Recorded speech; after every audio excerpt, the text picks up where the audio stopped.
జనరల్‌గా ఇంట్లో ఎంత హైజీన్‌గా, హెల్తీగా, టేస్టీగా చేసినా కూడా అస్సలు నచ్చదు. బయట టిఫిన్స్, డిన్నర్స్ మాత్రం బాగా తినొస్తారు. సగం మగవాళ్ళు మాత్రం ఇంతే. కొంతమంది ఎలా ఉంటారంటే అసలు బయట డబ్బు ఖర్చు పెట్టకుండా ఇంట్లో ఏం చేసినా, పచ్చడి చేసినా కూడా బాగా కమ్మగా తింటారు. నేను ఈరోజు పెసరపప్పుతో కర్రీ చేద్దాం అనుకున్నా కానీ బచ్చల కూర ఉందని చెప్పి పెసరపప్పు, బచ్చల కూర ట్రై చేశాను. చాలా బా వచ్చింది. నేను ఫస్ట్ టైమ్ చేసినా కూడా చాలా బా వచ్చింది. ఎలా చేస్తున్నానో చూపిస్తా వచ్చేసేయండి మరి. ముందుగా అయితే పెసరపప్పుని బాగా కడిగేసుకోవాలి. 3, 4 టైమ్స్ కడిగేసుకున్న తర్వాత బచ్చల కూర కూడా నీట్‌గా వాష్ చేసుకోవాలి. ఆకుకూర కాబట్టి ఏవైనా పురుగులు ఉంటాయి. సో, చూసి కడుక్కుంటే మంచిది.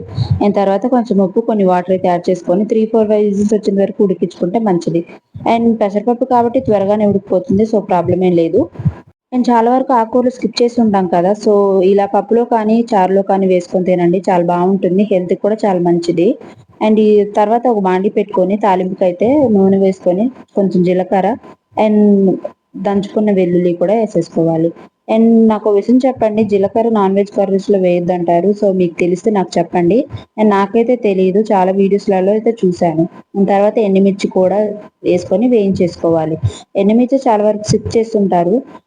పప్పులో అయితే చాలా బావుంటుంది. సో, ఒకసారి ట్రై చేయండి. నేనైతే తేజ మిరపకాయలేస్తున్నాను.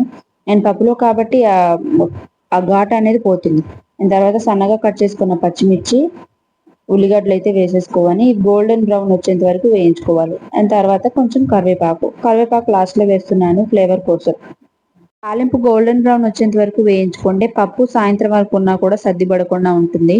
సో, ఈ టిప్ అనేది పాటించండి. ఇంకోసారి నెక్స్ట్ టైమ్ ఎప్పుడైనా పప్పు చేసినప్పుడు పక్కా గోల్డెన్ బ్రౌన్ వచ్చేంత వరకు వేయించుకుంటే మంచిది. అది ఈవినింగ్ కానీ, తెల్లారి కానీ ఉన్నా సద్దిపడకుండా ఉంటుంది.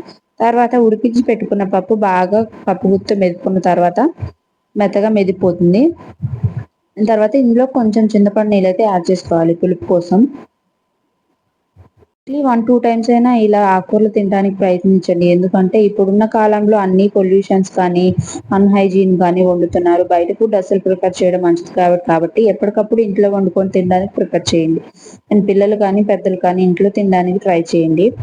తర్వాత చింతపండు నీళ్ళు కూడా యాడ్ చేసుకున్న తర్వాత పసుపు, కొంచెం కారం. ఈ పచ్చిమిర్చి వేసుకున్నాం కాబట్టి కొంచెం కారం వేసుకుంటే సరిపోతుంది. అంతే అండి, సింపుల్‌గా చేసేసుకోవచ్చు.